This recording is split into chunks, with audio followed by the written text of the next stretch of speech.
and welcome to Nutritious Delicious. I'm Rebecca. And I'm Dr. Holly, and this is part 7 of our non-traditional breakfast series. This is our last video for this series, and we're making salmon, avocado, seaweed wraps. So, say that 3 times fast. Yeah.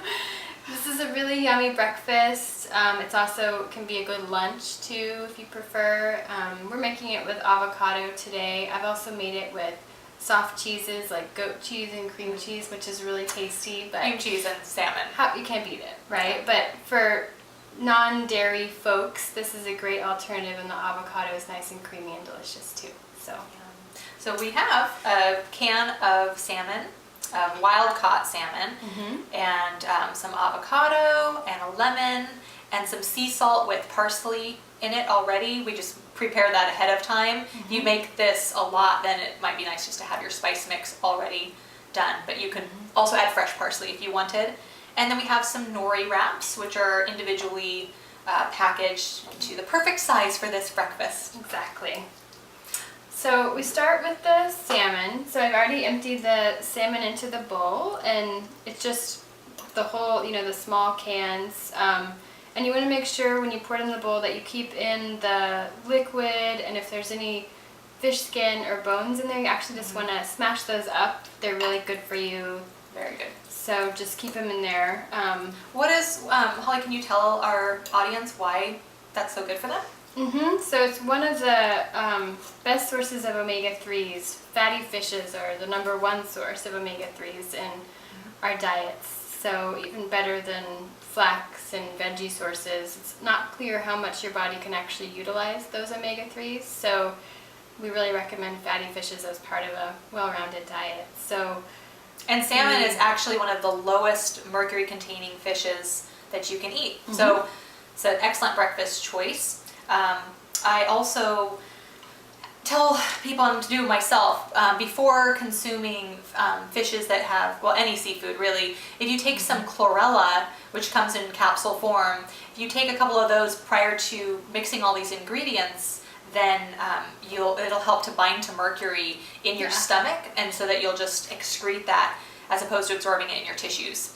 Mercury is really damaging to the body. About 20 minutes before you eat, would you recommend? 20 to 30. Okay. Yeah, and so you also just want to be extra sure that you're getting wild salmon. We've mentioned that a couple times, but you don't want to get farm salmon or Atlantic salmon. Those contain chemicals called PCBs and dioxins, and they really disrupt hormones. And they could potentially be GMO now if it's farm salmon. So scary. Make sure that it's wild. Yeah. It's worth the extra $1 or $2. Sure. Great. So then we start to put this delicious. So this is all mixed up. Yeah. Yeah. So just mash it up with a fork, as Holly mentioned. We've got that great oily fish skin and the bones.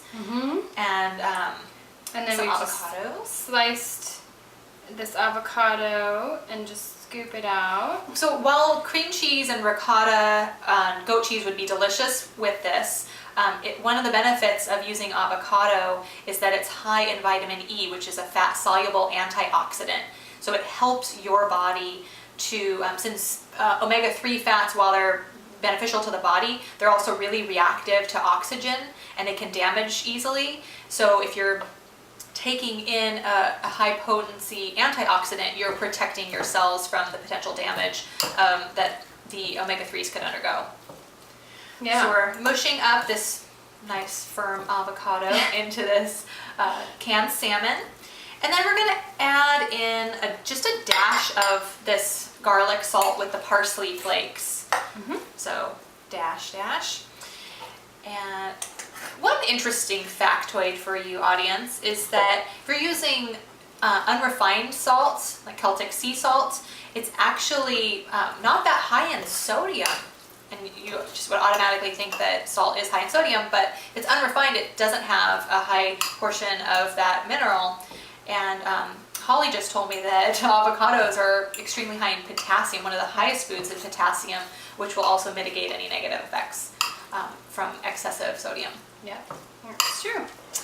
So then a little squeeze of lemon, just about a teaspoon of lemon juice.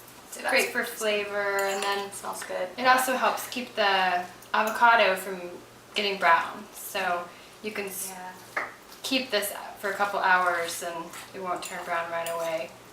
Yeah, and longer than that, it's not going to taste as good, but also you're losing those nutrients. So yeah, so if you can't finish it, find someone to share it with if you can. Perfect. And this makes a pretty hefty portion.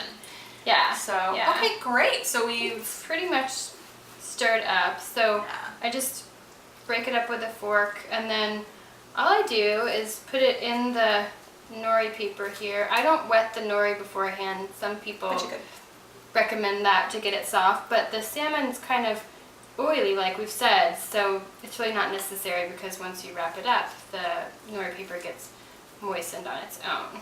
So then I just kind of wrap it up, and that's it. And that's your breakfast right there. Delicious.